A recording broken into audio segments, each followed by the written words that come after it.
Hello and welcome to this part 51 of the Arduboy dev stream.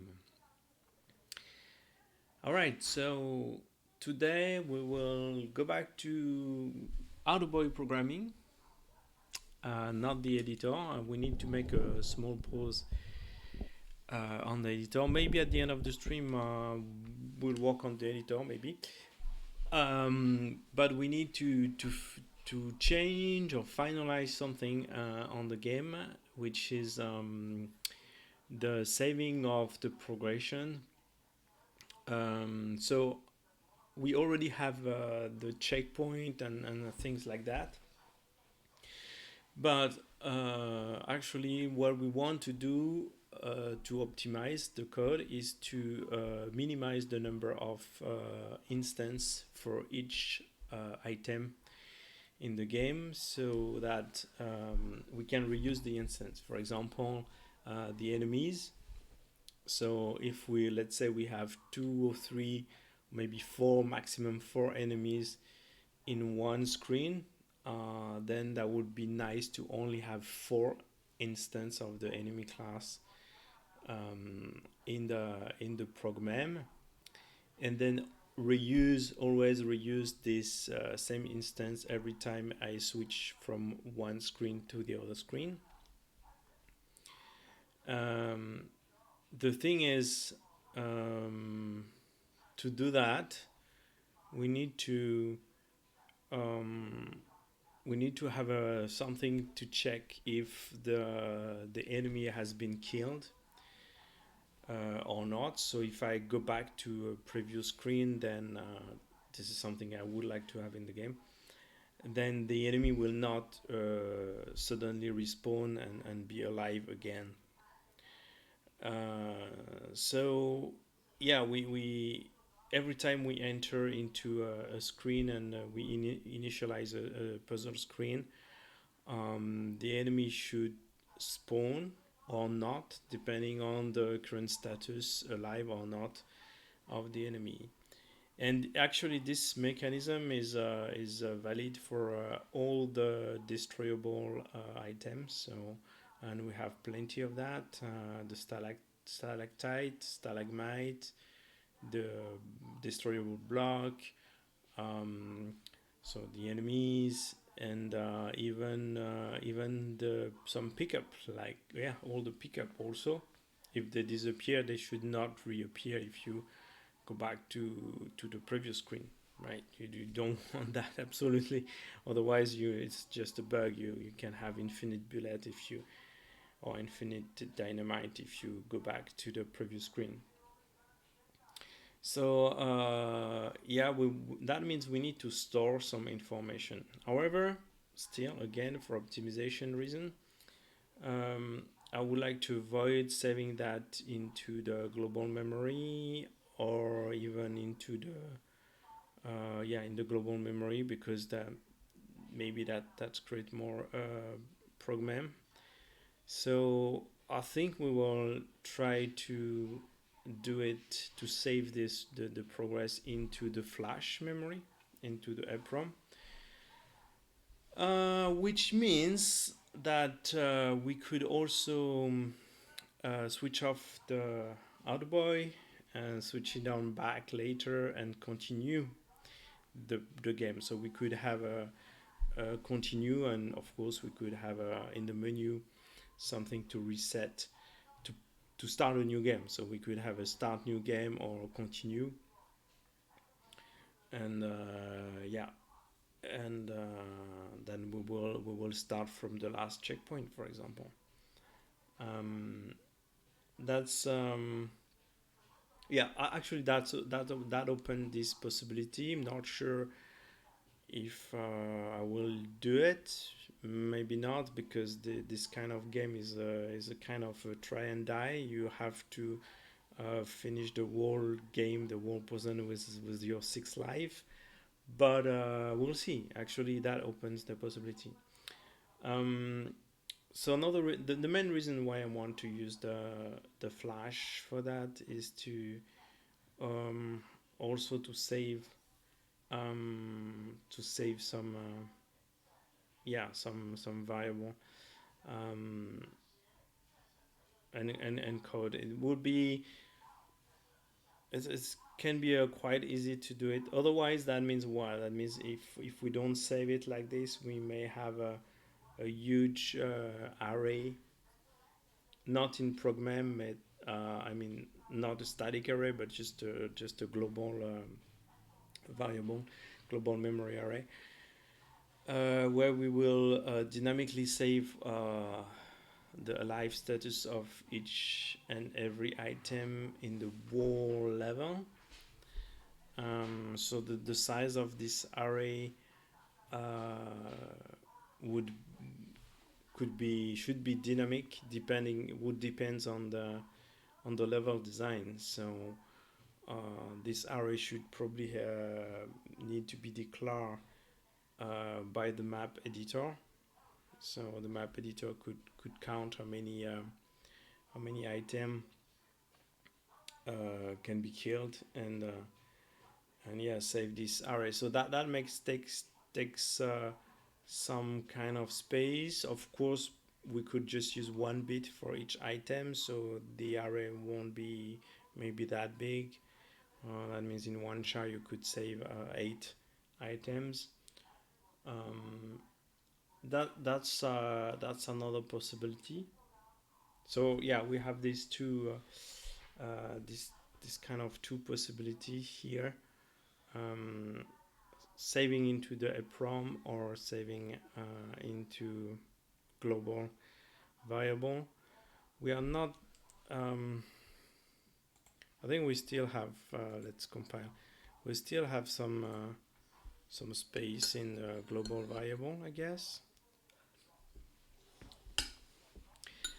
Um,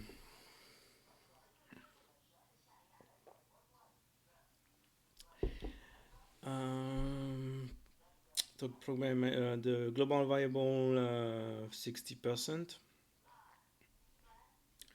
So yeah, there's plenty of space on the global variable. Um, yeah, that could be a possibility. Otherwise, saving in the EPROM, my idea would be to save. Yeah, yeah. Let me explain also the other difficulty we may have.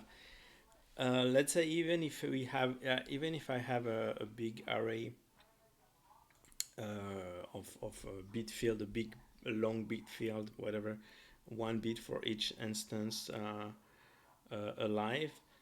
That means, um, for example, in the puzzle screen number 10, whatever, the second enemy die. So the question is how this second enemy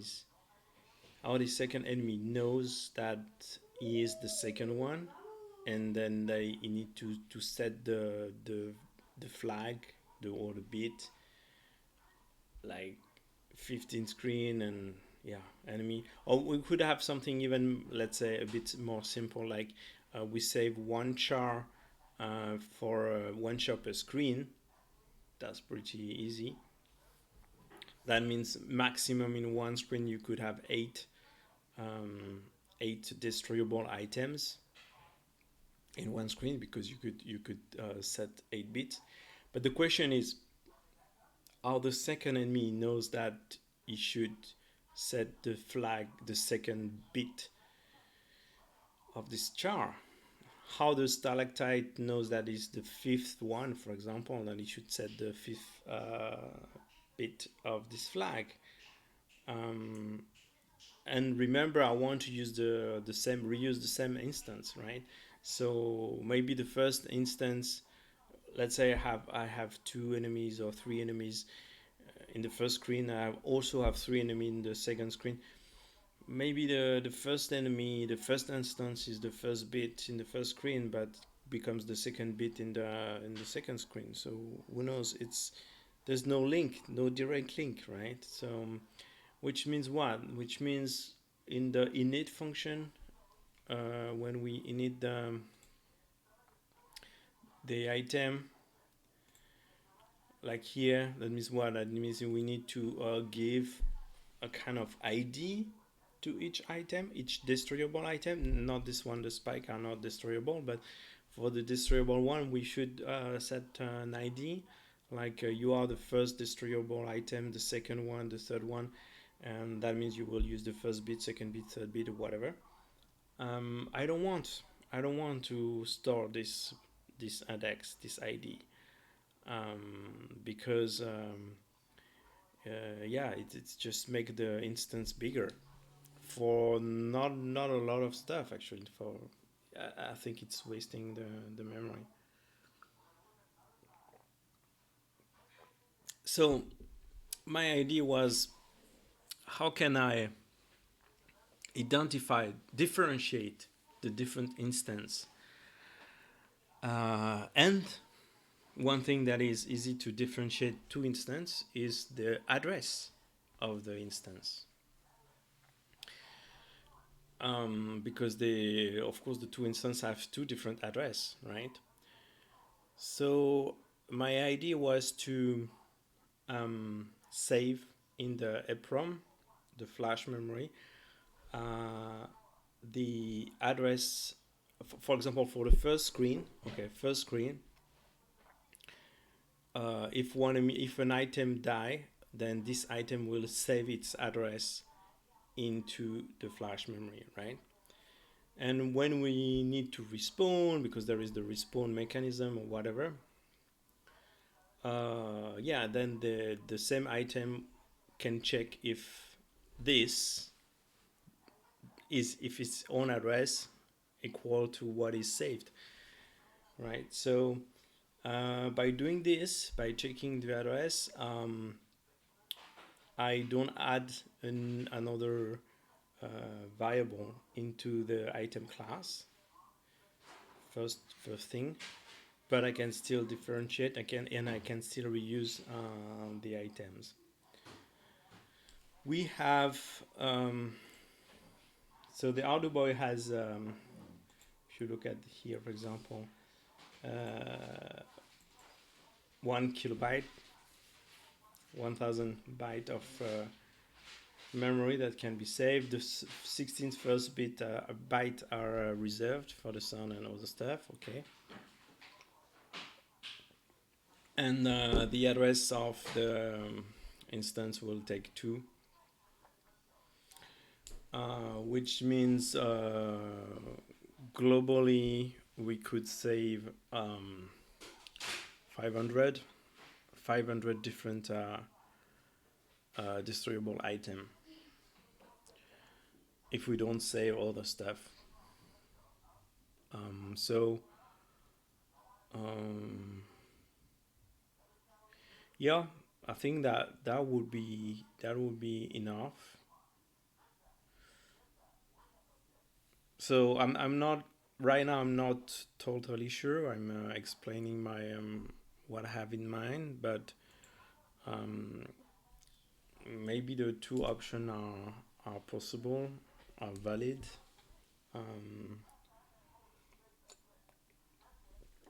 Yeah, because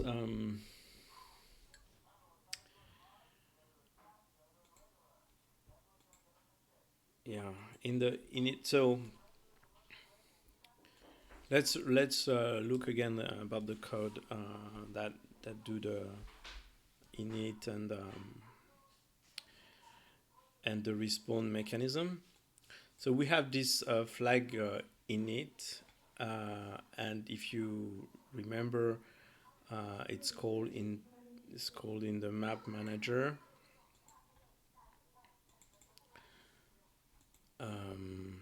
So oops, sorry. When we call this init function,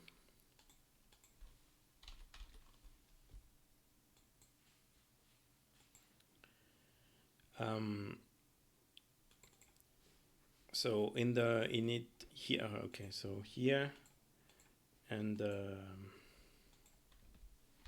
that's it, only call here, and the init function is called at 3 different places. here, so when we respawn to last checkpoint, we init and we reinitialize all the items, so all the item becomes alive again. And here, when we switch to a puzzle screen, and if reach a new puzzle screen, then we initialize the new item. Otherwise, we don't init them. Let me see, it's going back. And yeah, I think that's pretty all. Just at these two different places, right? So, and the way this should be used is like, if you remember, so let's declare an enemy.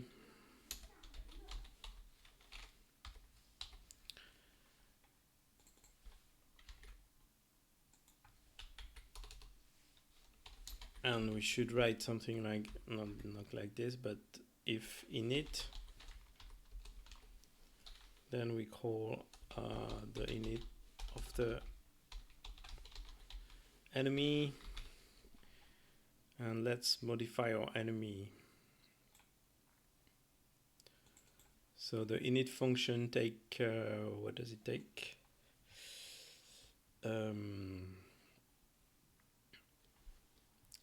Maybe nothing special. Yeah, it's just the init of the item.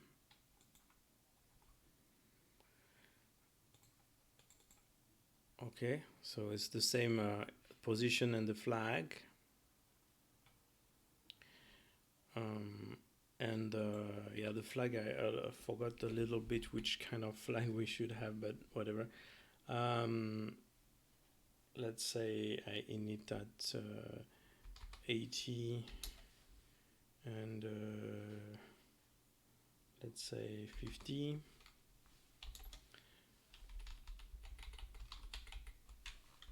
Let's not put any flag. All right, and so actually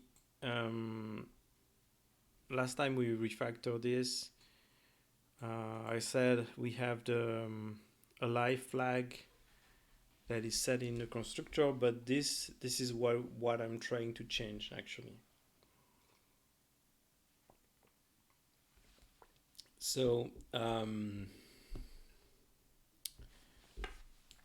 the alive flag should be set or not, depending on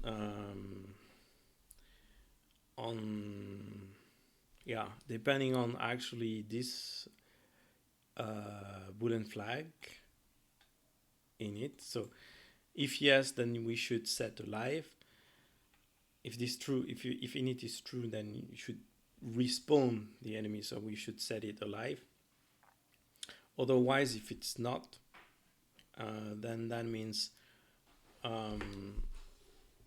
we should leave it the way it is, right?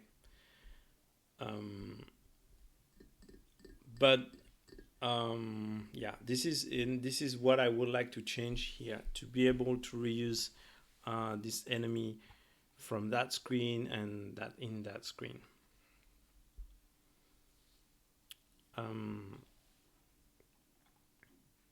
So maybe the init flag should be, this flag should be passed to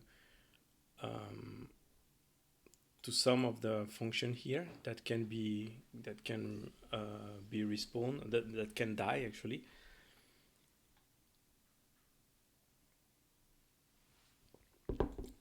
And for example, if we do it like this, and then maybe we can let the each item decide what to do.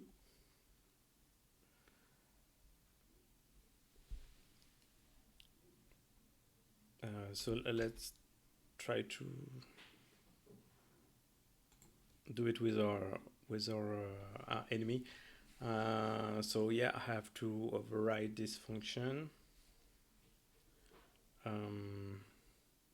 It's not a virtual, I guess, but I can write a new one. Yeah.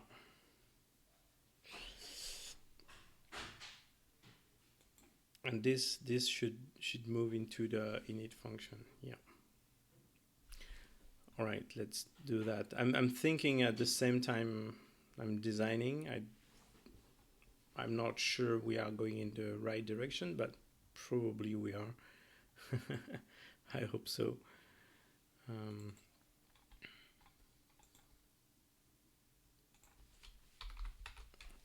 So I want a new init function into our enemy.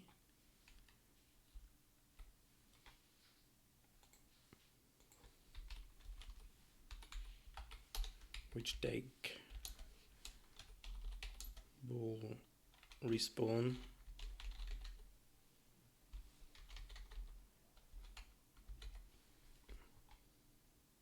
should respawn.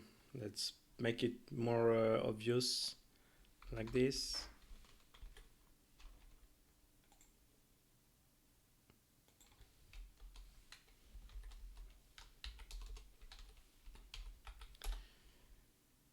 Okay, so I make this one the init function.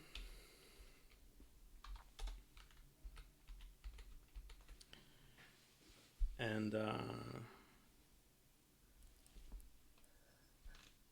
I can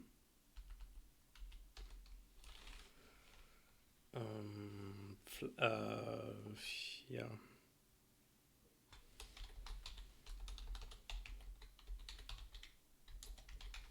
So let's write a flag here.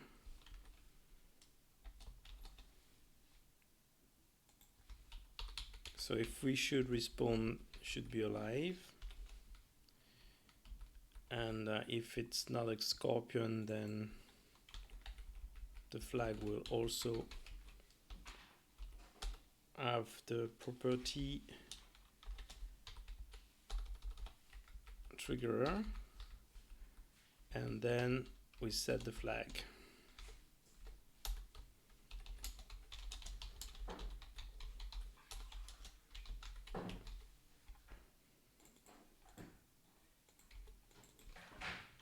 Okay, so here and here.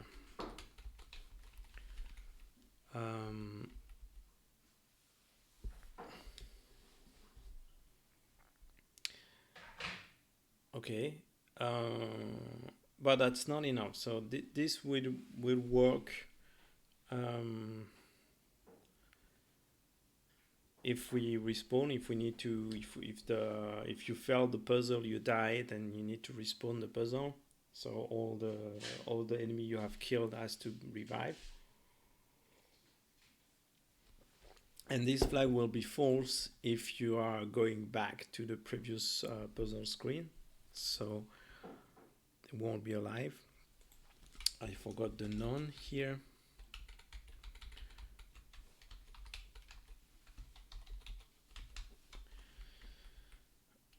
Okay.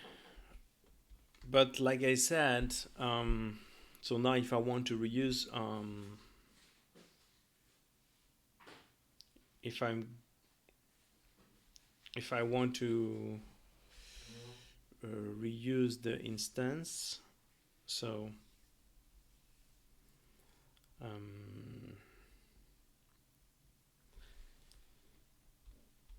so let me check where we know that we. So that's a checkpoint. Okay, we respawn. We need to re-init, and the other one is this one. Reach a new puzzle.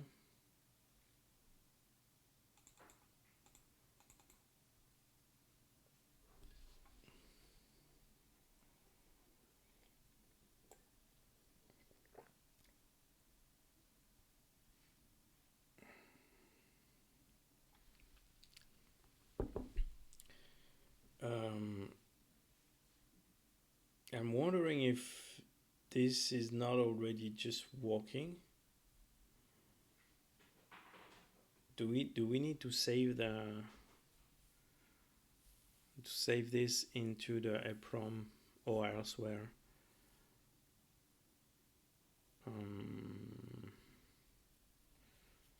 Because if I'm going back, then this will be false. So all the dead people will not respawn.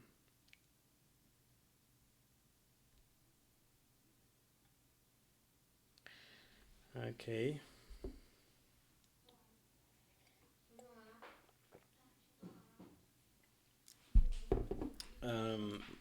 Maybe that's already working.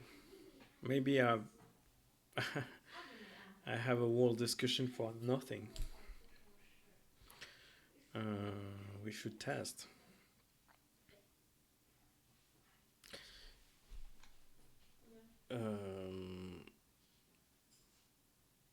Yeah, so if let's say no, because if he's alive,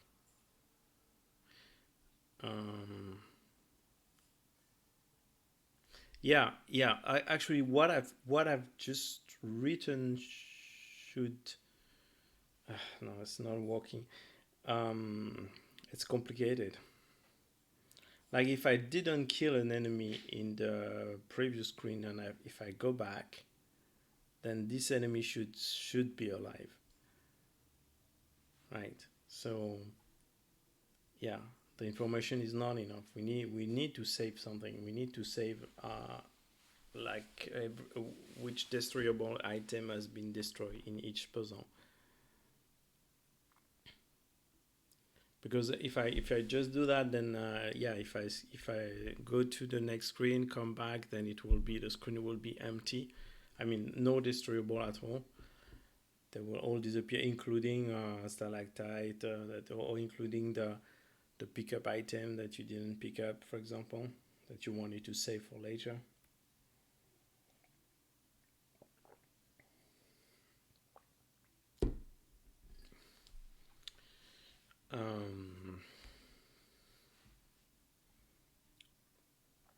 So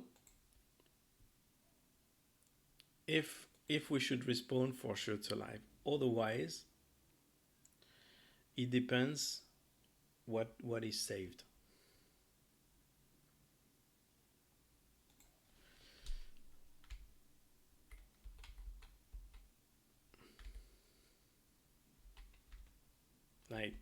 Like this.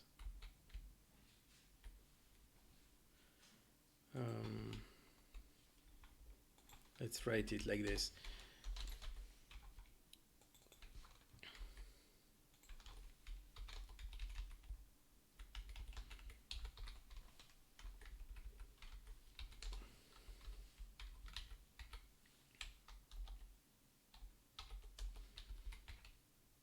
So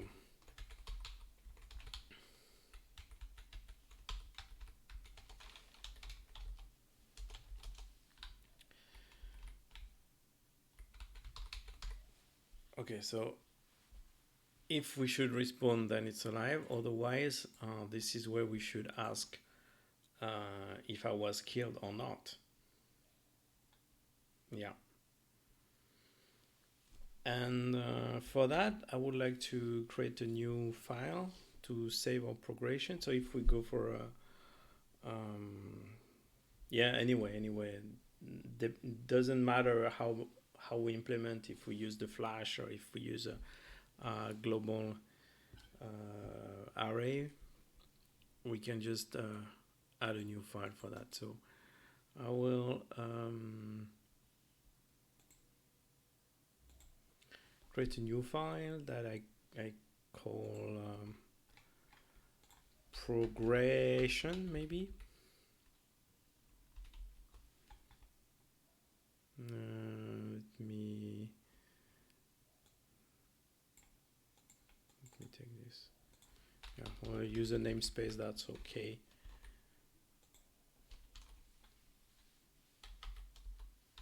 So we can call it progress. Let's say call it progress to make it simple.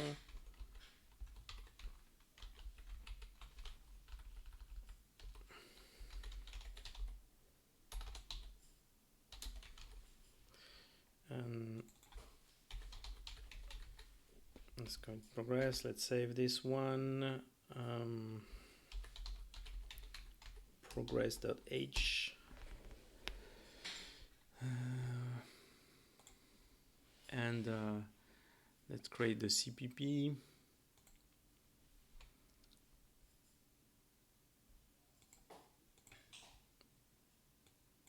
I'll call.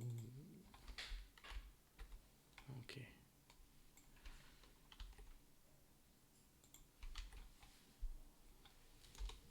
I'm not sure I need something. Okay, progress.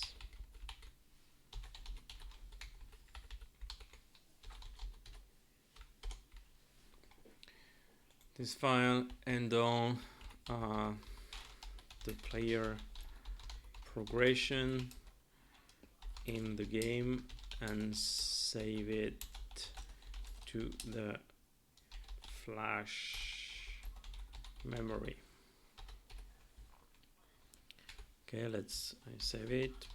Progress CPP. Then I will add these two files into a project, in our project.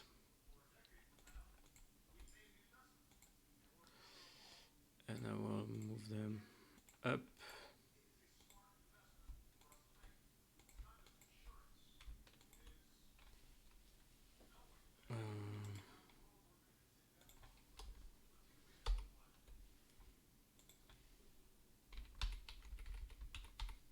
Okay. And I save the workspace. Okay. All right. So we need a function like a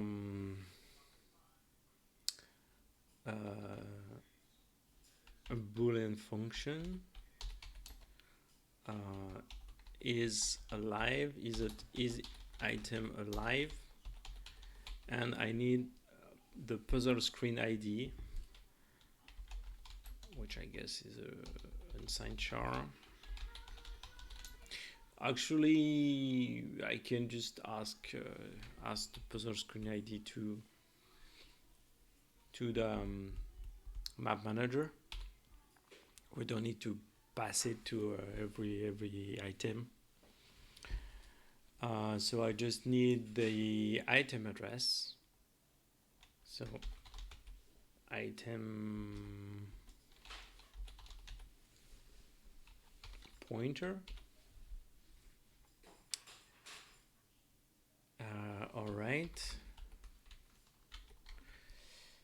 And we can implement this.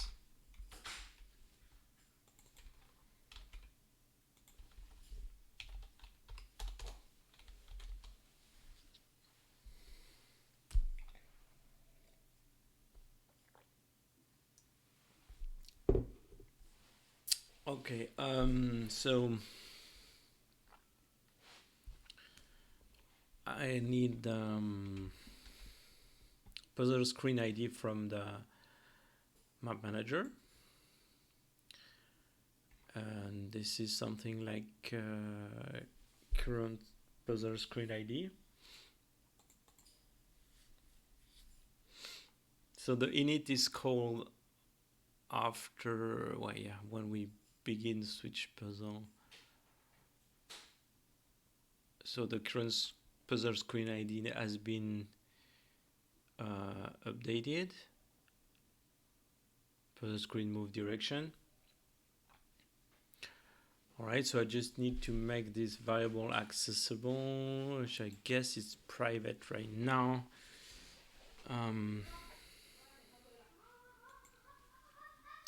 I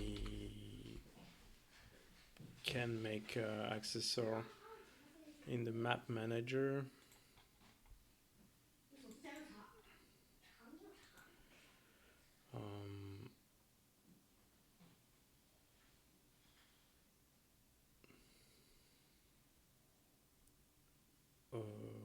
can put it. 语文很好的嘛，我们的语我们的单词，看考验一下。That's unsigned char. Get current puzzle screen ID.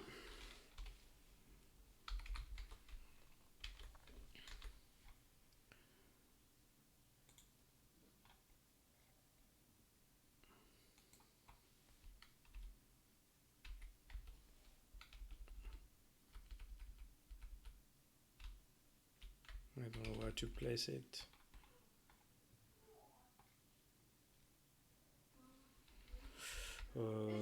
Yeah, begins and switch like here maybe. Return current puzzle screen ID. What is? I lost it. Sorry. Here. All right. So I'm saying this. We can call this from the progress.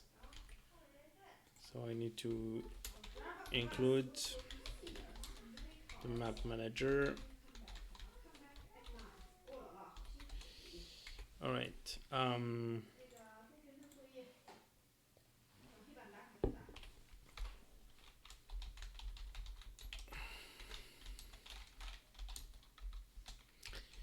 So for now, we'll just make a very simple implementation just to test the full logic, and then we can later improve it. So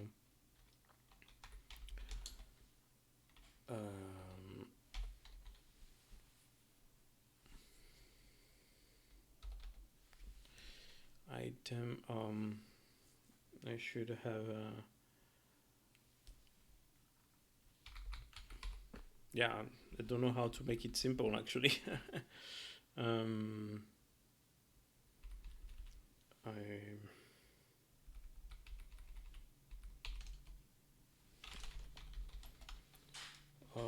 is alive. I will outcode to screen.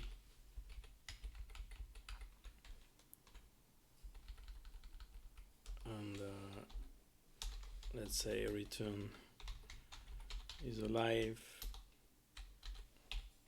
from the ID. Let's say for now I don't care about the item pointer. And we can have another function to die, to tell that we are dead. Yeah, so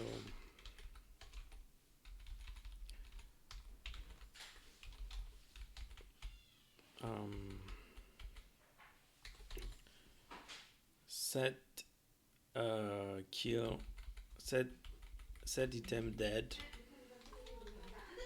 let's say like this.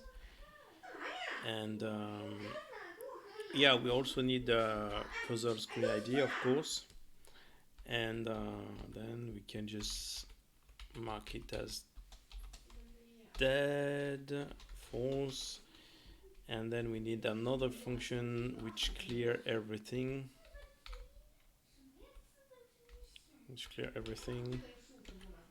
like for example this one,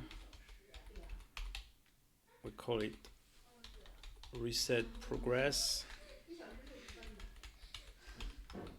and then we can just say let's hardcode it for now and call is alive true, and the other one also. Okay, that's really hard-coded, but it's just to have the API first and see if the API works well. So we need to sorry about the noise. Just a minute, please.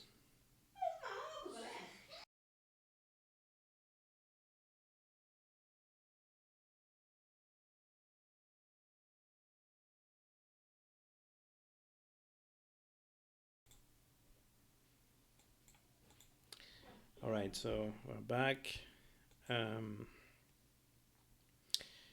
Yeah, so I was saying just to test the API, so we can add or other function.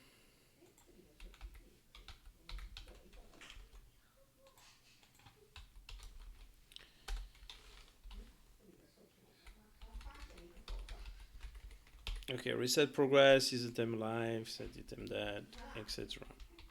Well, I guess we can call this function into the setup of the Arduino. We will need it. Maybe later we can call it when we do start a new game, right? But we don't have menu yet, so for now let's put it into the setup of the Arduino. So progress, reset progress, and I need to include the progress.h. Alright, so we just reset it here into the setup, and so we have our three function now, and in our enemy we can set a flag.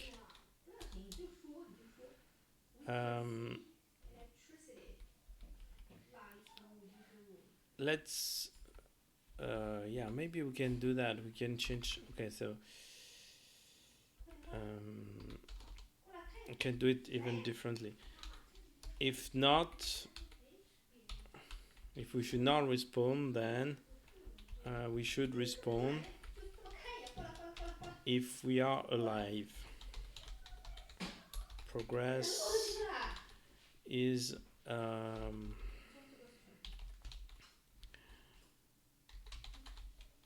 item alive, and we will give this.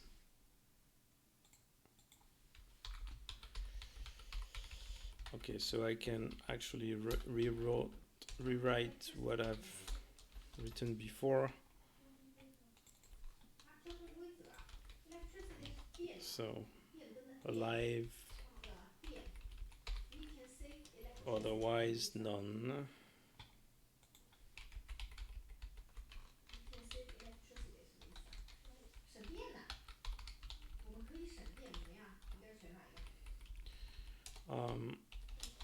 If we are not respawning, ask or alive status to the progress. If we are not forced to respawn, ask our alive status to the progress. All right. Then we set the flag.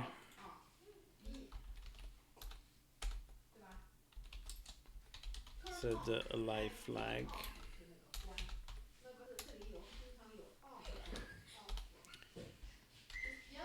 And then we set our property. Okay.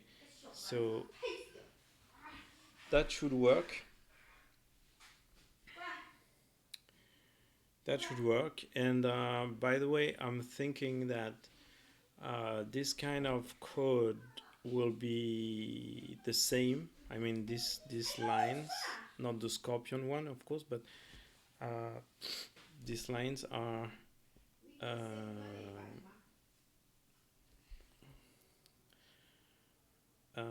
these lines are very common. to all the item that can die, that maybe we should do it in the base init function to avoid copying it. Um, but if we do it, then I have no entry point for this function unless I create a new specific init function for the enemies, which I could do, of course. Um, and because I think I'm sorry, I have difficulty to think with the noise. Um, all right. So can we test it now? Let's compile to see if I have forgot something. Okay, so oh yes, I didn't kill the enemies on the progress. Extra token at the end of ndif directive progress. Oh yeah, sorry about that. Progress ndif. Okay. So yeah, I forgot to kill the enemy. So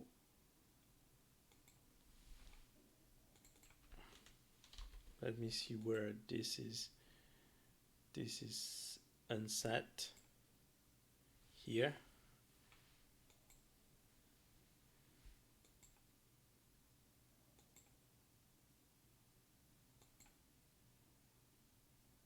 Okay. Here, update depth.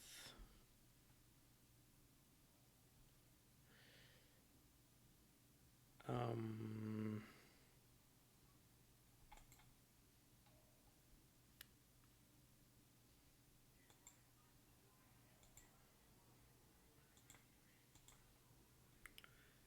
so I clear it at two different positions. I guess maybe we should do it into the set clear property. We can have a special case for that because that would be the same for all the items.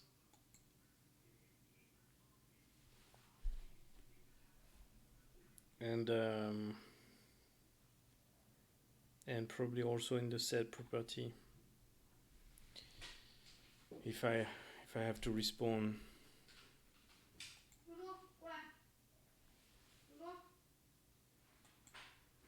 So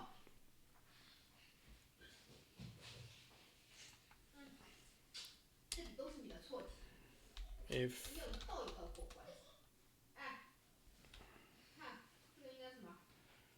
yeah.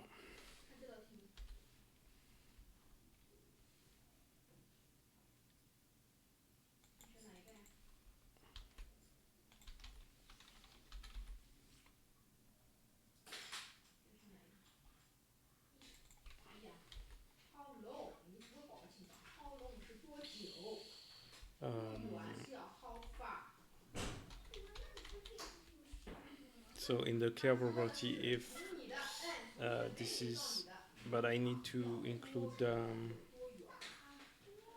progress.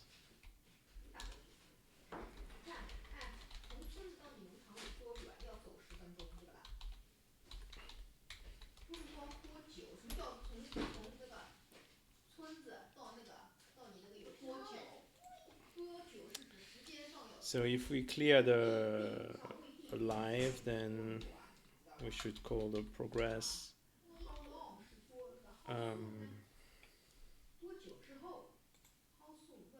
set item dead.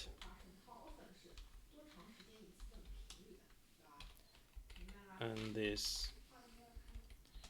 So yeah, that's why I was saying if you just give this the address of the instance, then I don't have to store any additional ID inside the item class. So it's kind of I'm using the address of the instance maybe as identifier for the to distinguish between the different instance.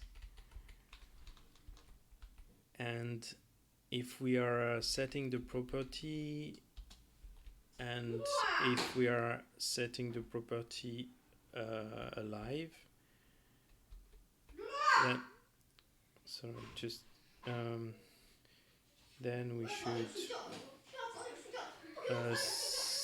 we missed the function. We should set the item alive actually.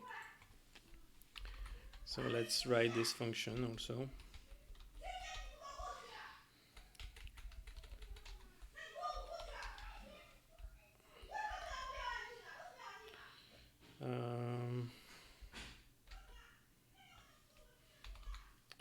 Set item alive.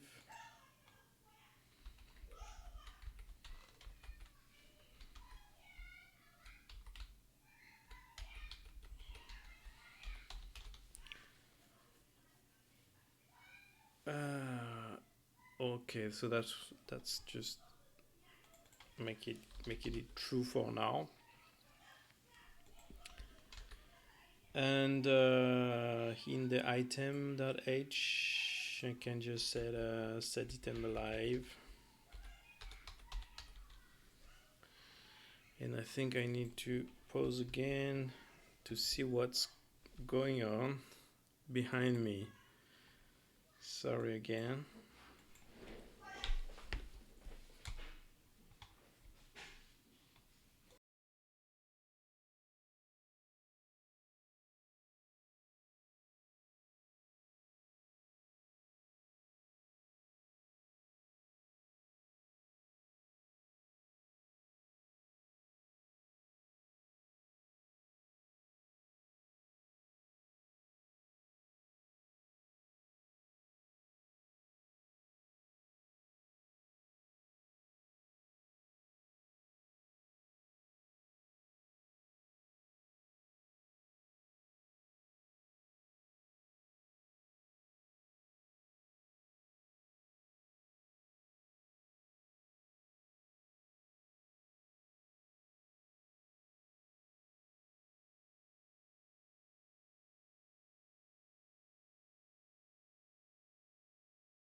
Hello, I'm back.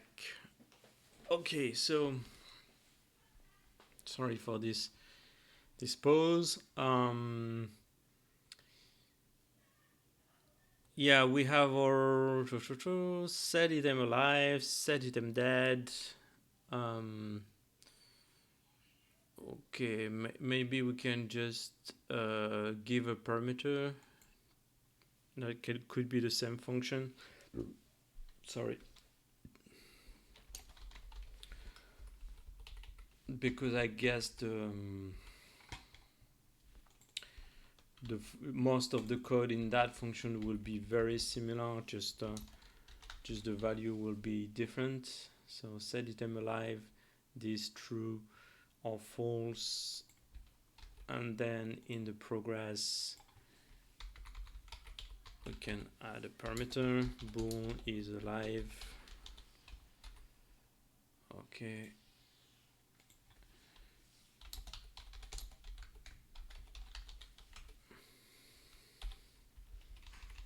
Can remove this and set the flag here.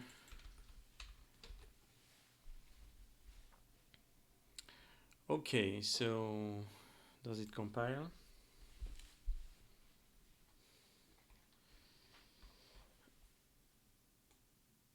Okay, so what do we have missing? Progress item not declaring the scope. Yep. So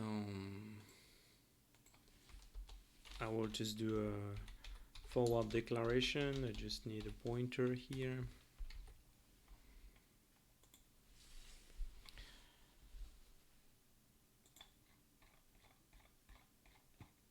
Okay, so what do we have? Init declaration and sidecar flag shadows the parameter. Ah, yeah, really, that's true. That is totally true. So actually, we can we just, where is my init function of the enemy? So we can just use the same flag, of course.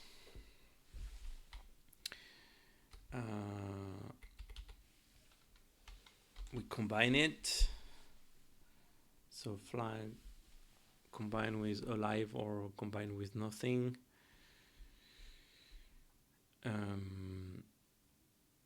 Then yeah, I don't need to do this. I can just do this. If alive, combine it with alive. And we will set the flag,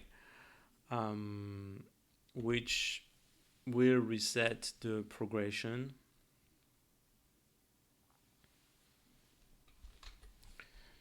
So what else?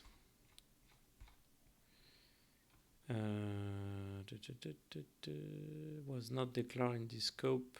I didn't include it. The map manager forgot to scope it.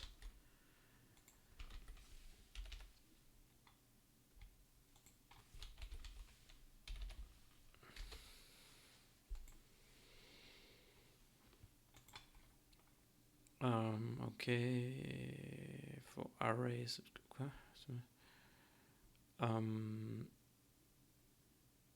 invalid type. Oh, yeah, it's just the same name.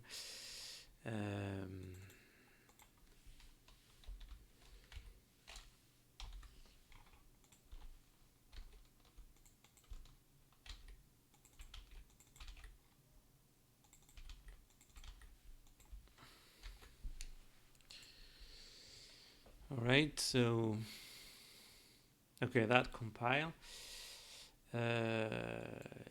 So yeah, so basically now every time we set or clear the alive flag in the item, we will also call a specific function of the progression, and it will save this for the current puzzle screen and the current instance of the item. That's the idea. And in the enemy, okay, so we have this kind of function, and like I said, this code will be probably very similar to all the items that can die and revive. But we can see later how to refactor it. So let's see. In the map, let's create. Let's reuse our enemy in the other screen.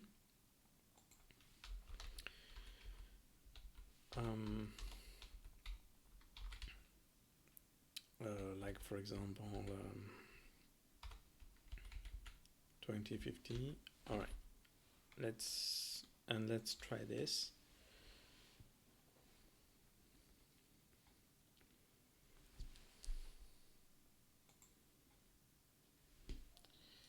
Okay, so I forgot to add the item into the manager.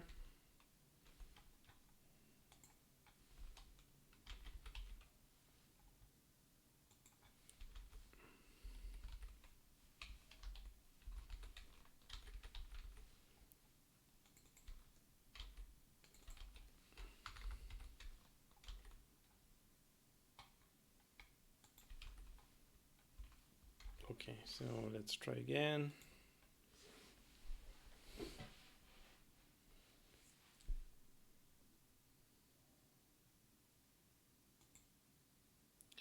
Okay, our enemy is in is in the wall.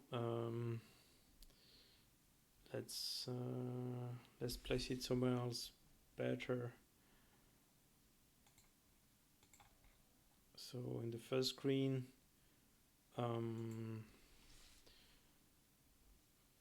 so it's 16. I think so.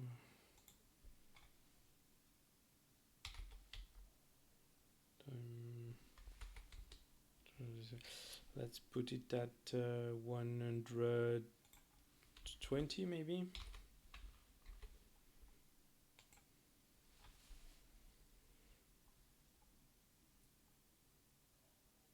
I'm not sure what kind of enemy it is. No, still in the wall. Let's put it lower also.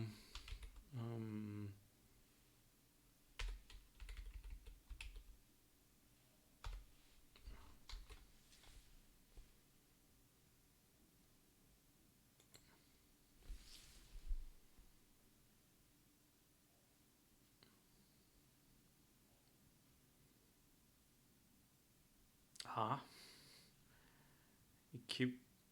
Oh, yes, I know. We forgot to. We should call also the basic item function actually. So we can just do this.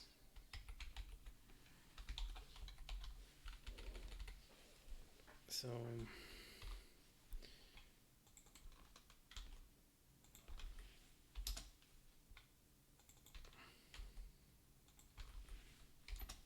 and we just give the flag that we have modified. Let's start again.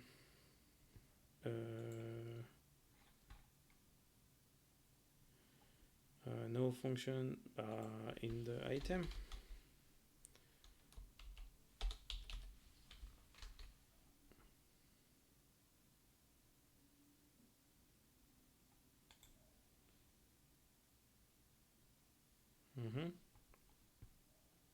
Okay.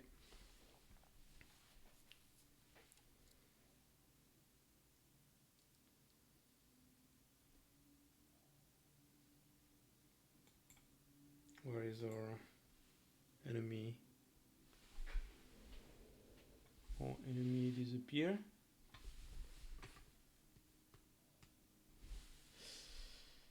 Maybe die on the spike.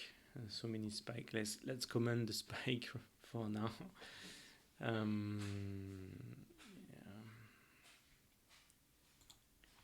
Let's command the spike.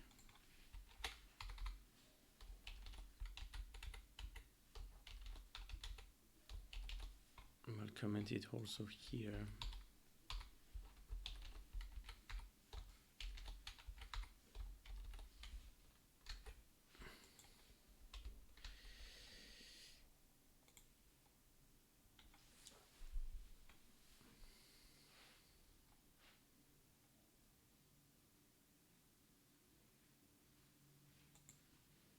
Yeah, we lost our enemy. Did I put it too far away? No, should not. 80, maybe. So. That's 50. Maybe it's too low. Yeah.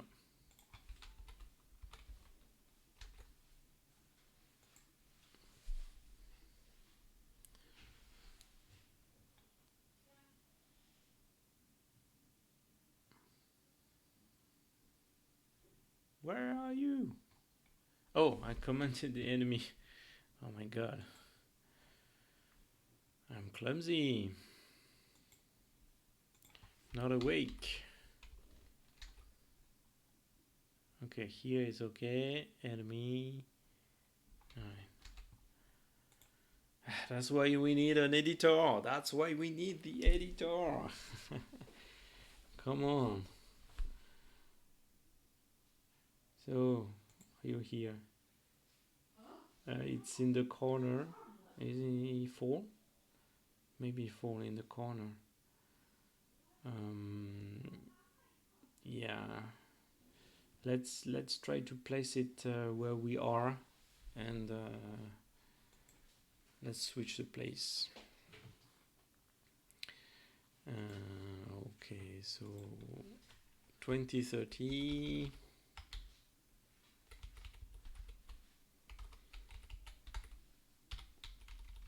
And we can go to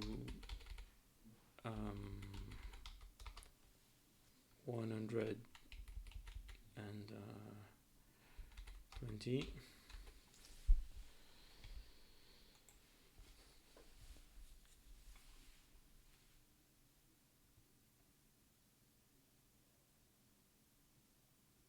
Okay, we have our enemy. Okay, finally.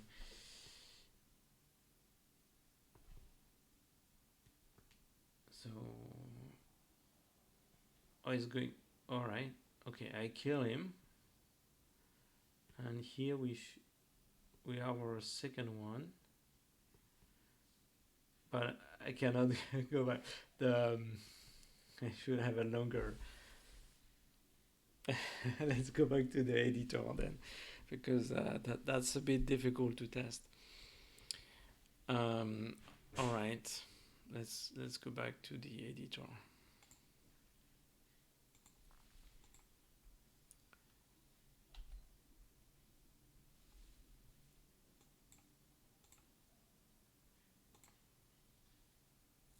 I will increase this,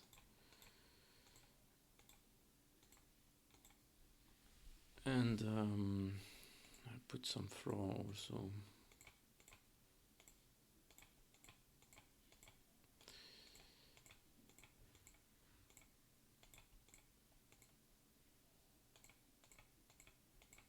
Okay, and then I guess we can have it here. Let's save it. Save. Oh, I have an exception.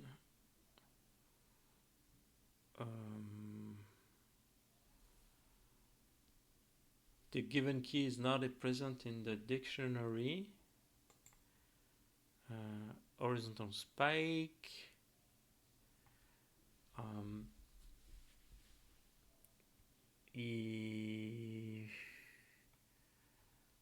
Yeah.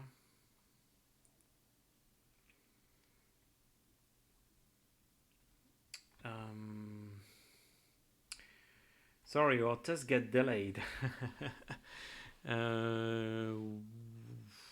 get max item count. So this is the function that counts how many item we have for each item in okay, item type. Yeah, we need to check if there is item of that type, because this one there is none. Okay, so that's pretty easy to fix.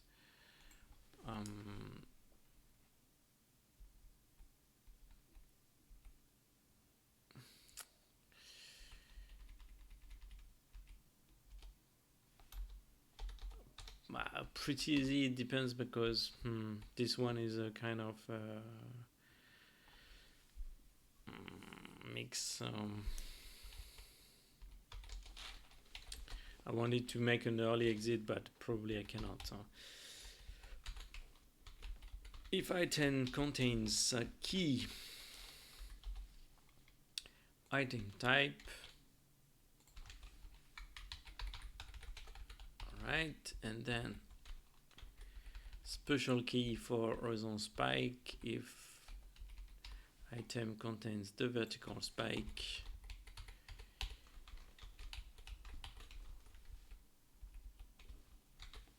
And then if there's nothing, it will be 0. I will be fine. Let's start again.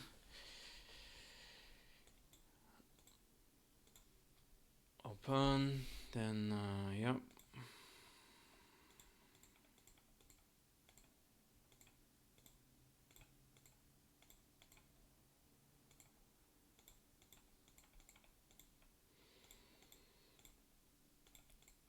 A bit long to click. I need more editing tool. No, let's give him more space to kill him. Okay. Yeah, that's okay. Let's move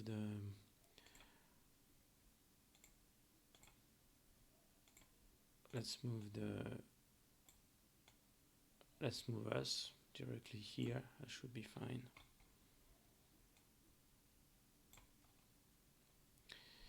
All right, let's save.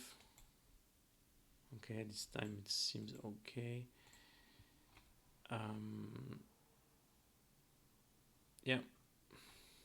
All right.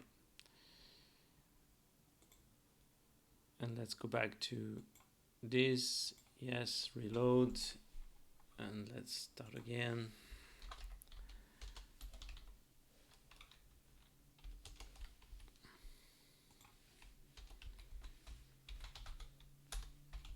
Map manager.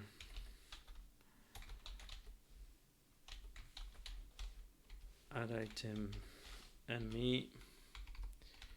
And then enemy init. So it was 2030 and item forgot the flag.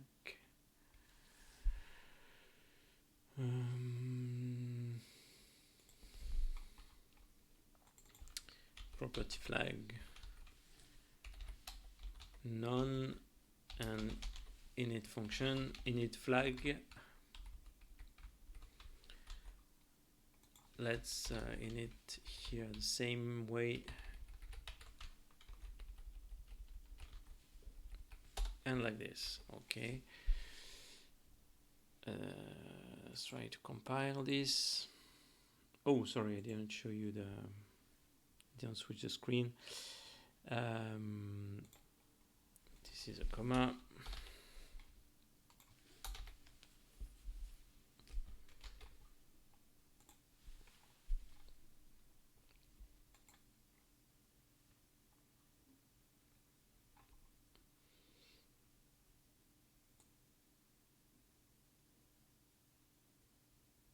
I need the address, I guess.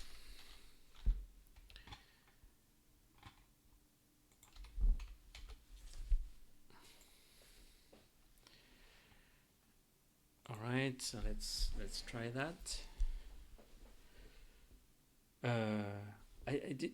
I think I didn't extended the later. Oh my god, I forgot that. Let's go back to this. Sorry about that. Um, ah, and I don't want you to. I don't want to redraw it. I should not have stopped it. I'm stupid. Sorry. Let's start again. Let's extend our later. Let's put some ground.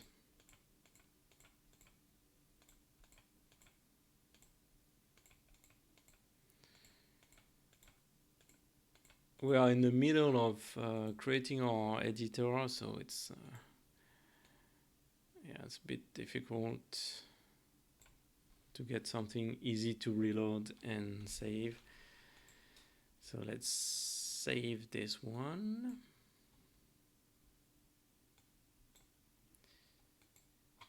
And yeah, I will have to reload it also here.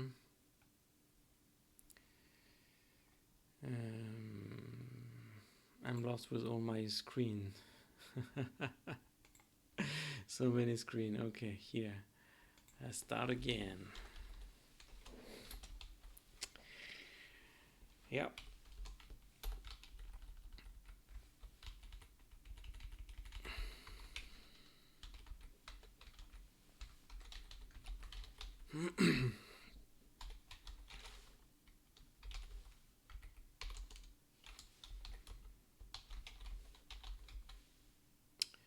uh, 2013 item property flags non init.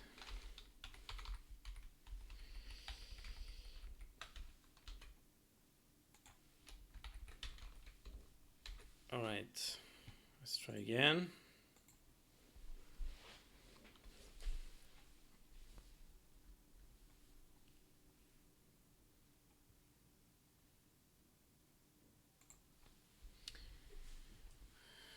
Okay, let's kill him. Jump here. Oh, that's funny why we don't have okay. Where is our enemy? So the init flag didn't work. Let's try to go back. And is alive. No, he should not. Whoa, that's walking in the other direction. What happened here? Okay, so let's test again. This set property. If property alive set, then set item alive true. Is alive, okay. Clear property, if property alive, set false. Set item alive false. Okay. I progress. Set item alive is alive. We just set it. Okay. And then the init of the enemy. If we should respawn,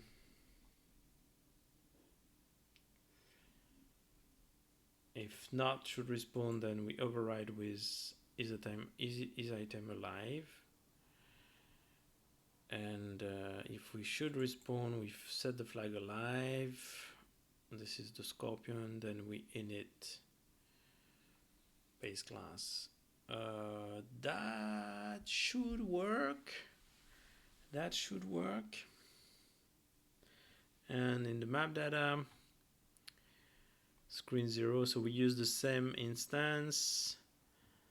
And we give the init flag here. So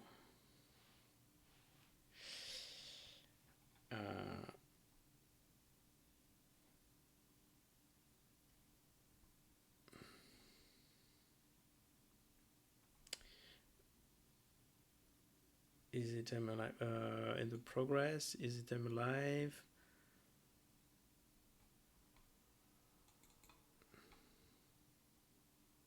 So we don't. Oh yeah. Oh, maybe. Yeah, we have switched the screen. Okay, yeah, I know. The bug is here. We have switched the screen, changed the current screen ID, then the init function is called in the map manager. Here,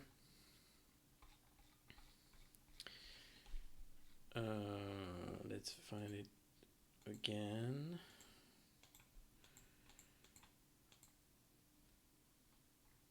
Not this one. This one. So we change the new person, and then we call the init function of the enemy, of all the items of the enemy. So when here it is checking this function, and this function will check on the current screen 1.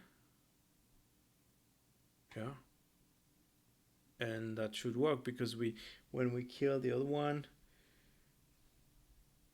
we kill it, it was in screen 0. Maybe I go down too quickly because the flag is set when the enemy is outside of the screen. Let's try again. I will leave some time for the flag to be set. But even the init flag should be true. So okay, now it's dead.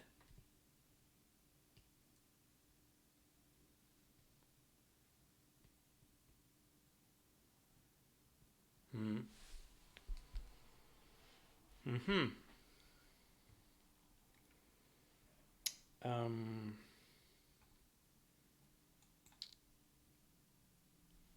Yeah, so I don't really know because this flag should anyway be true because we are switching screen.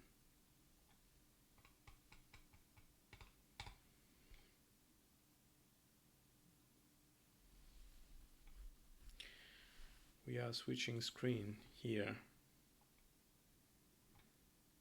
Like begin switch puzzle screen.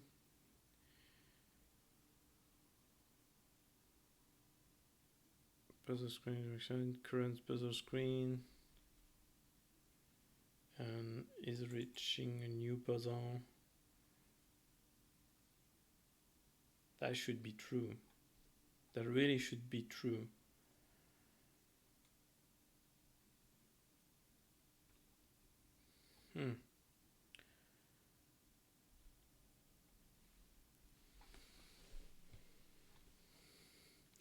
We have to use the serial monitor, I guess, because I get confused.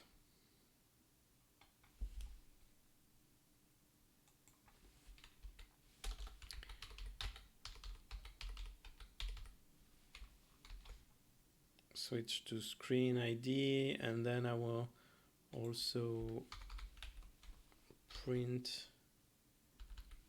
the new puzzle. Print this.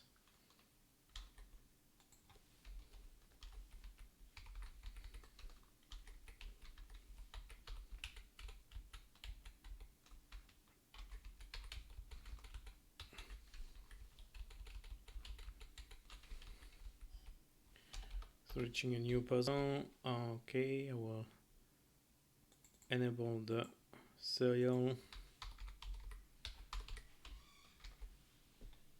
and I will open the serial monitor.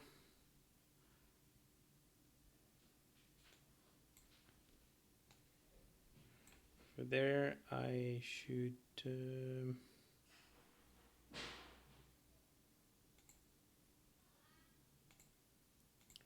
enable it here.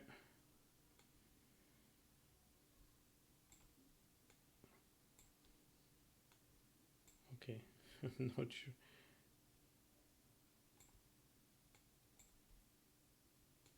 Let me resize it. Okay.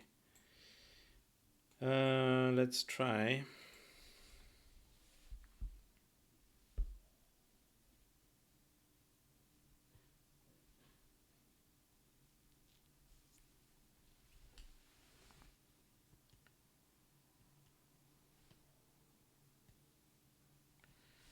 So switch to screen ID 1, current screen ID is 1, is recreate new puzzle 1, so the flag is true, yes. And this is what I expect. And which means in the enemy, so in the map data we have true here, we give true here, and in the enemy this is true, so this should be set. And it seems that it died immediately, or I know. I know the bug. The position, I put the same position like the my mistake. I didn't change the coordinates, it's world coordinates, so it should be that's why again you need the editor. We need the editor. It's coming. I don't want to edit this value manually. So it's like 8 times 8 64, like so we can go to 100. Let's try that.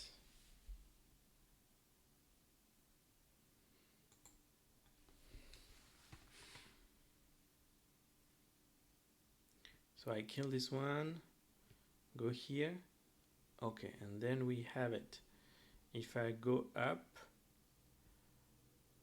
no, you are dead. You should not respond. You should not respond. You should respond, yeah.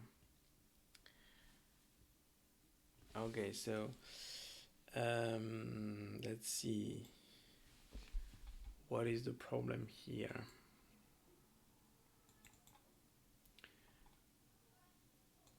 We still have the monitor, so let's analyze this variable. So after when I go back up, reach a new puzzle, it falls, right? So in that case, we ask our progress. In that case, if it's false, then we should ask our progress. And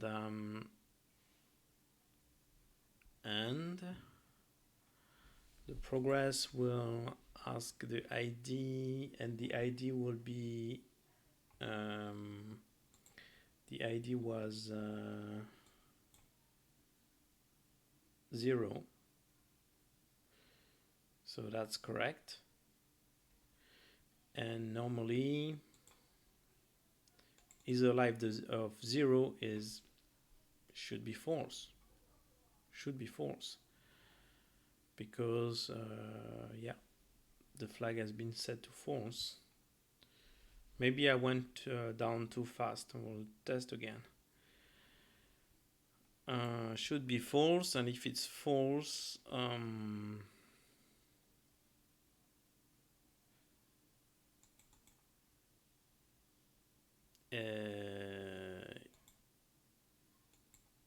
yeah, if it's false, it stay false.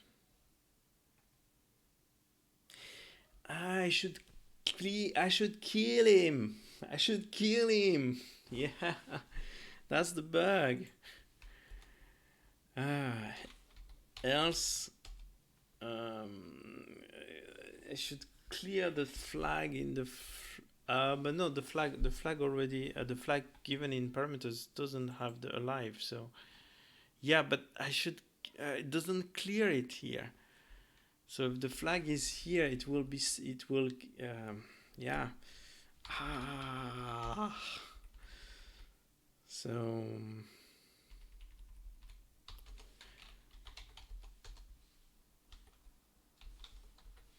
clear property alive. Ah. You know, when you want to reuse the instance, that's so much easier if you can have many instances.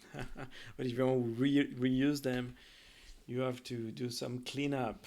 Okay, so we have to clear it because I went to the second screen. It was alive. Then I reused the same instance, and the alive flag is still set.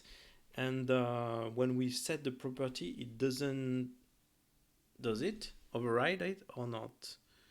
Let me check the item. Oh no, it just override it directly. So it should have cleared it. That's not the bug. Let's try, but I think that's not the bug.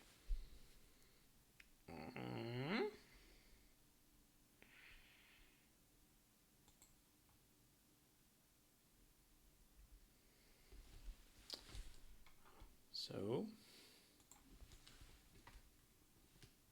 kill you. You're alive, and you're alive.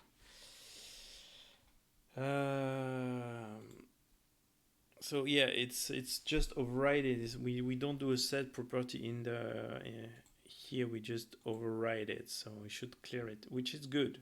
I prefer that. So let's remove that code. It's not the problem. So what is the problem?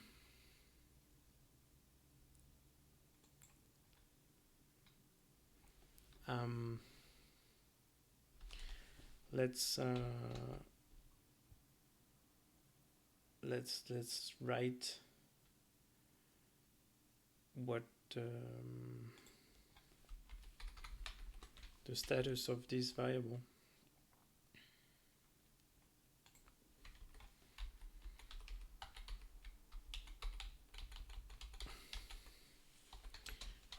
Is enemy alive?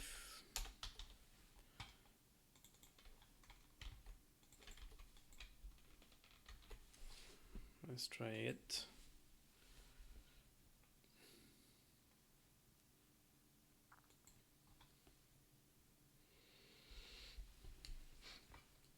So I kill you.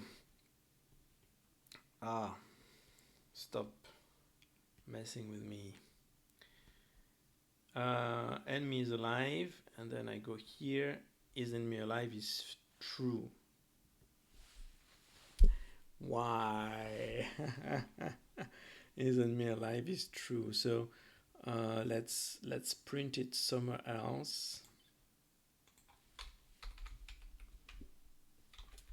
Let's print it here.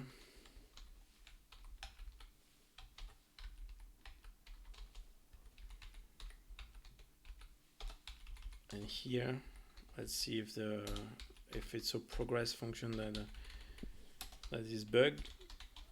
Before progress, after progress.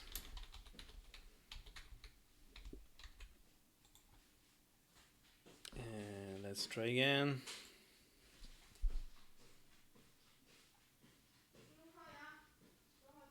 Well, before progress should be false, of course, because otherwise we won't be inside the if.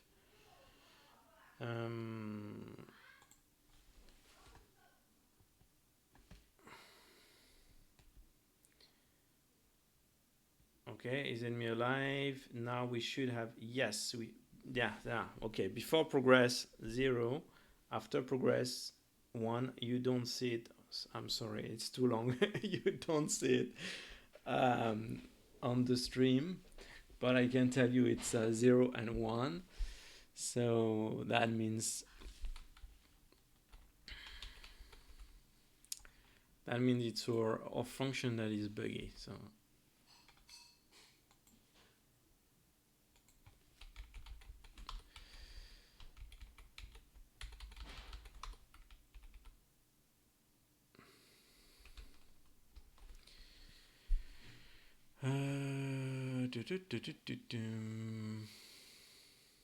so this function is buggy.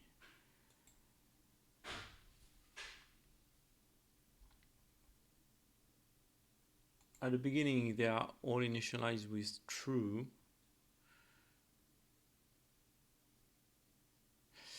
Um,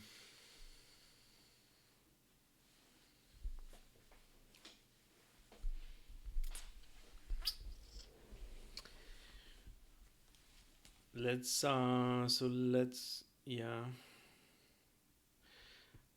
add some debug info here. Item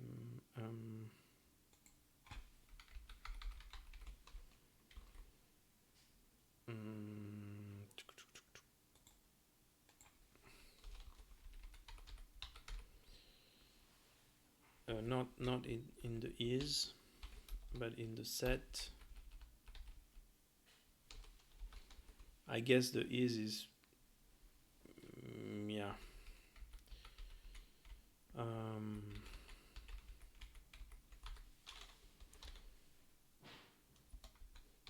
Set alive in screen. Set alive screen, and I will give ID.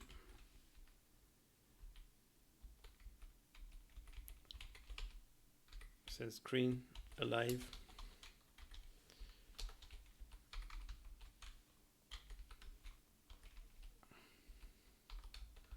So alive, I give the boolean value. All right, let's try again.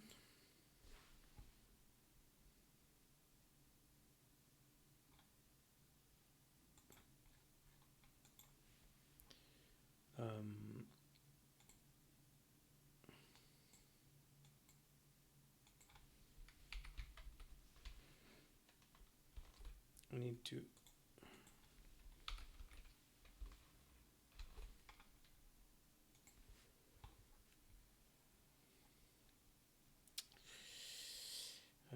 okay.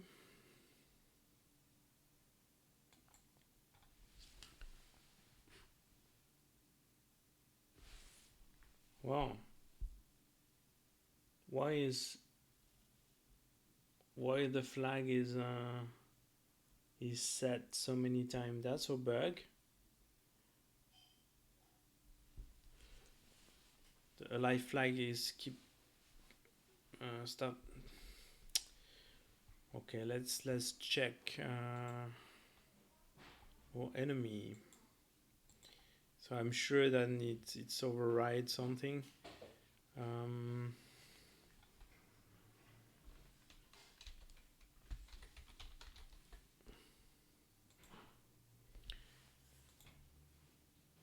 Is property set, clear property, is property set, is property set, is property set, set property, respawn. But this one, yeah. And clear property. And that's it.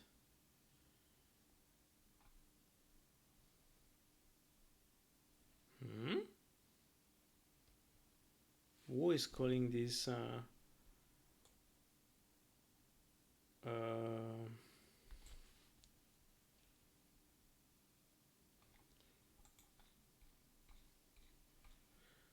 the update respawn is not called, I'm quite sure, so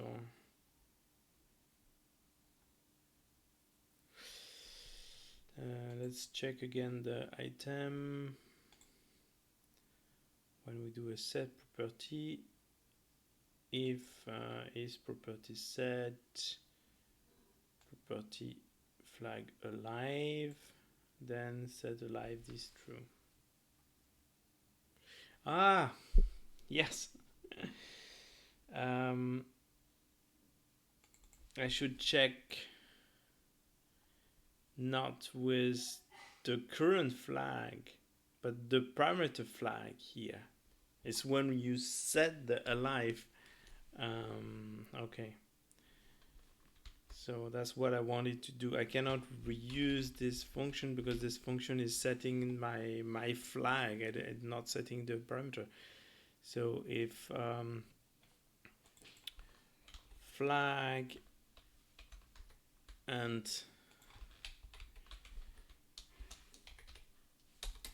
this and alive, okay, and if same here, if flag is alive, then set alive false. All right, let's try it again.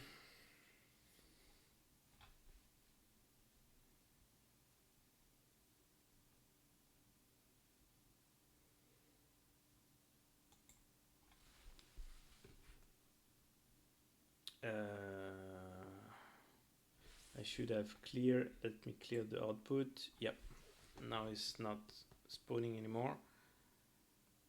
Okay, it's called 3 times. I don't know why it called 3 times, but okay, so set screen alive, is enemy alive. Okay, if I go up, you're still alive. Switch to screen ID 0. Is alive before progress 0, alive after progress 0. That's good. Set screen alive 0. 1 is enemy alive 0. So this time it's good. We are not changing the alive set screen alive. The set screen alive 0, 1. So obviously we are making this alive again, but from where? Here.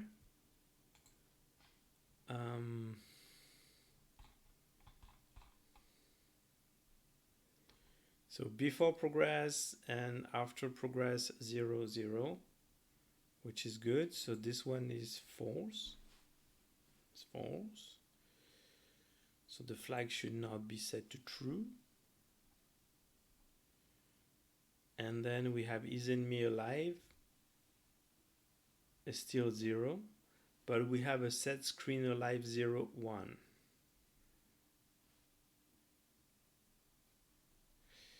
Set screen alive 0, 1. So in the progress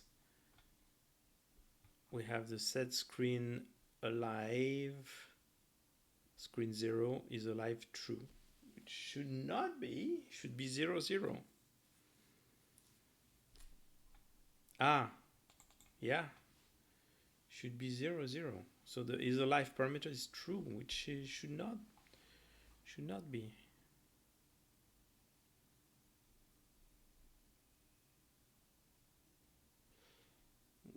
Why this one is called with true? Set property.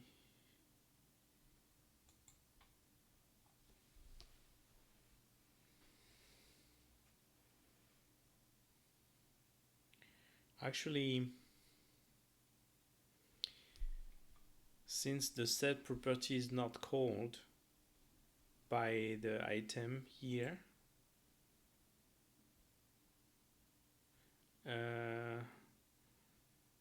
respawn, it's not called by the item here, so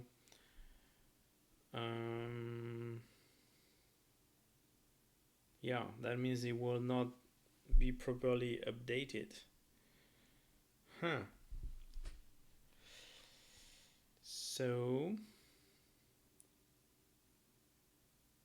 yeah, so I don't even know, as maybe in the respawn of the enemy that we are setting the property alive. Yeah, that's the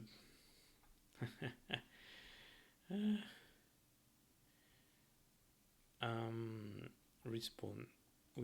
We are resetting the alive property here. So that that's just change the logic of the enemy. That's okay.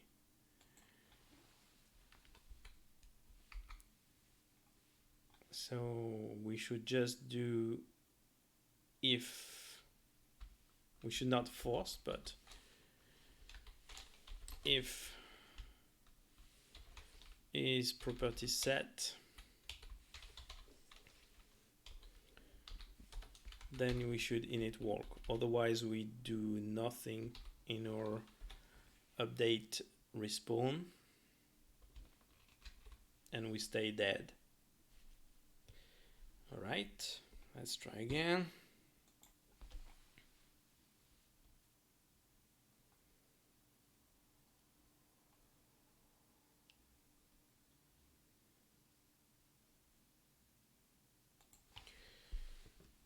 I kill you, I kill you, I try to kill you. Okay, you're alive. Ah, you are dead, finally. And you're alive. Okay, and if I kill you, whoa, whoa.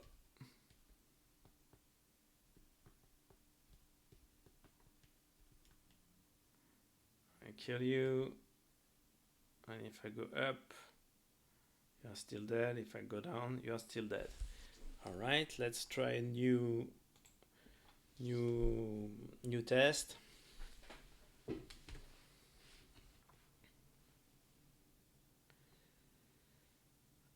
So I don't kill you. I go here, you're alive. I go here, you're alive. You're alive, I kill you.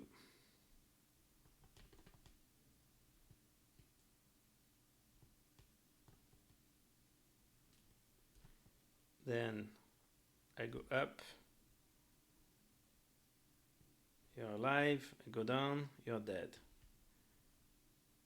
Okay. And if I kill you,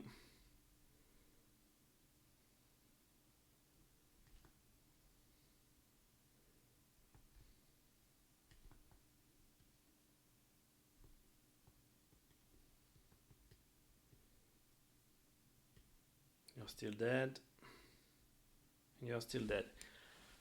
All right. I think that works. Okay. So that was pretty complicated. What we have done here. And that means we will have to debug stuff, to go through all the item again with the new logic. Let's commit to see all the change we have done, and yeah, here just remove this, here. Oh, sorry, I don't have commit yet.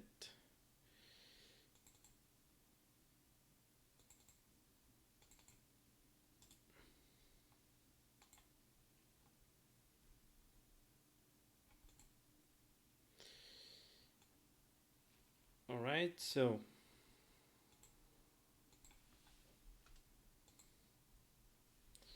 we have a new progress file. And okay, we have fixed, oh, that's easy. We have fixed a crash bug in the editor, just in case there is no the item in the dictionary. So fix a crash bug in the editor. Then, so we have our API function for the progress. So add a mockup progress. Add a mockup progress function.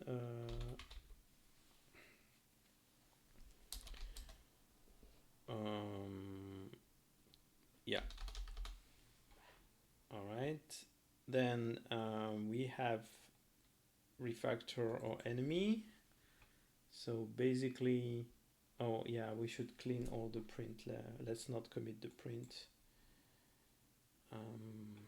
So let me go back to here.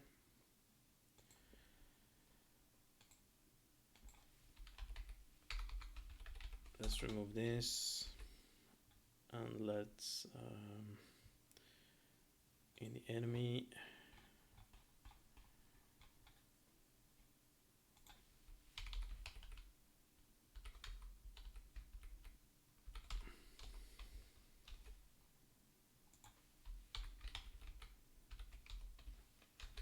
is this. Okay, and the rest I will do it with the here. All right, so in the enemy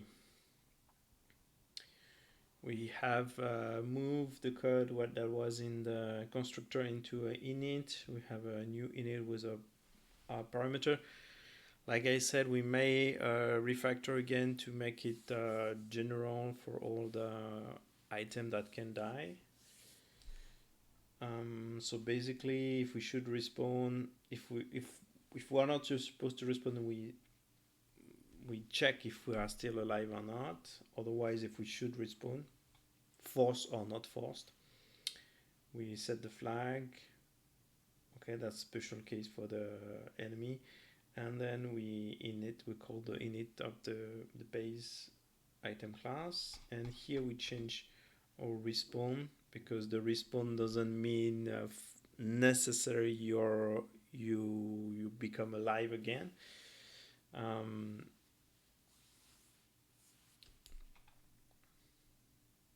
Yeah. Then in the header, we have our new init function. In the item, we have added automatic call to the progress if the flag specified in parameters contain the alive flag. Then we just call this function. So every time you set the alive flag true or false, we record it into the progress.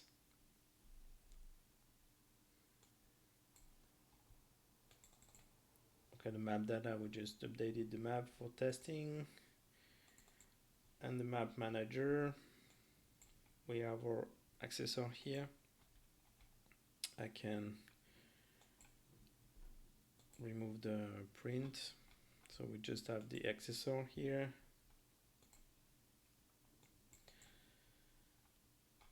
Declare the accessor public. This I can revert.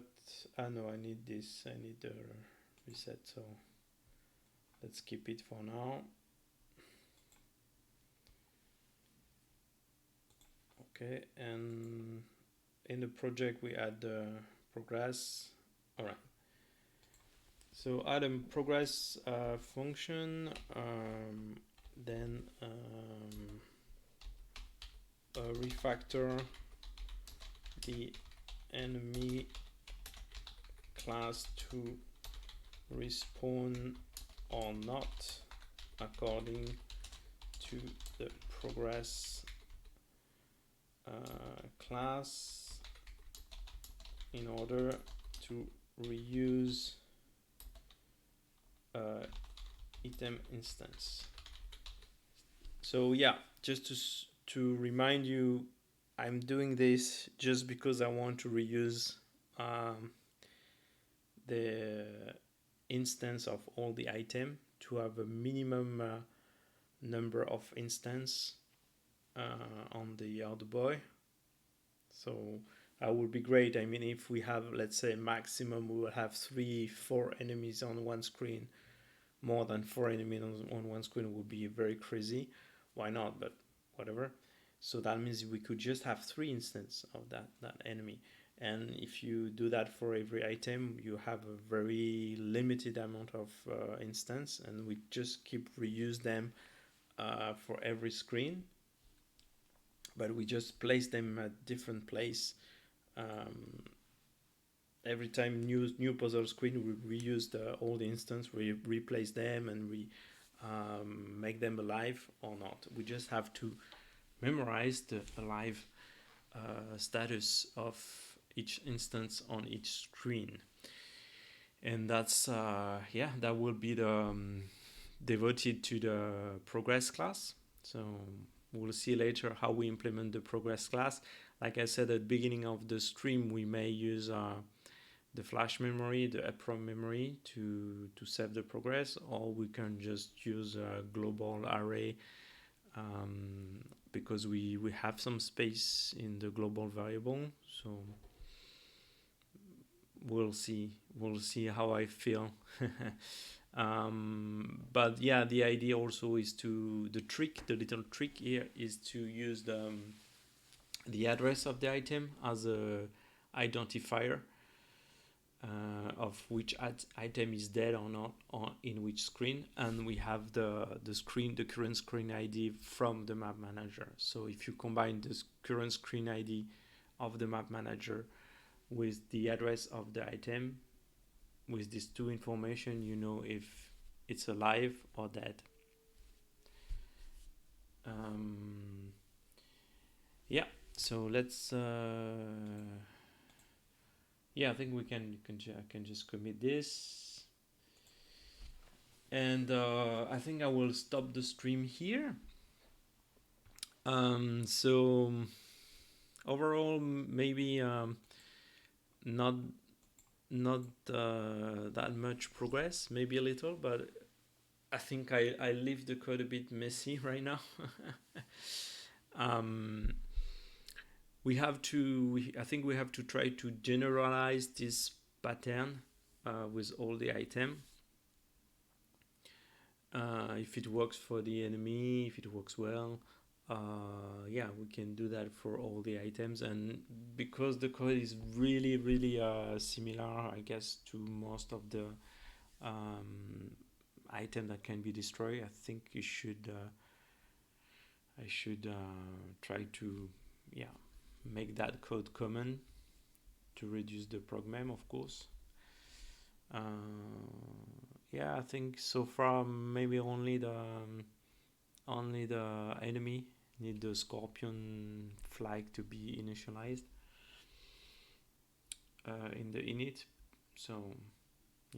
So which means I will probably do that outside of the stream. I mean, go through all the item, convert all the item to the new design, because this is just a repetitive work. So I can do that outside of the stream. I will show you in the next video.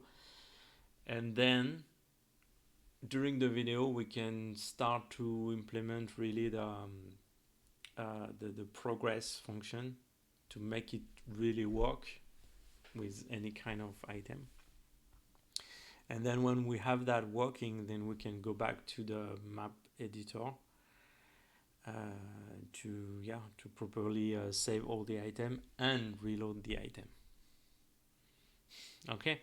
All right, so thanks for watching, and I hope you enjoy. As usual, if you have a question, remark, comment, feel free to leave them in the comment of the video, and I will answer them in the next video. And then I see you in the next video then. Bye bye.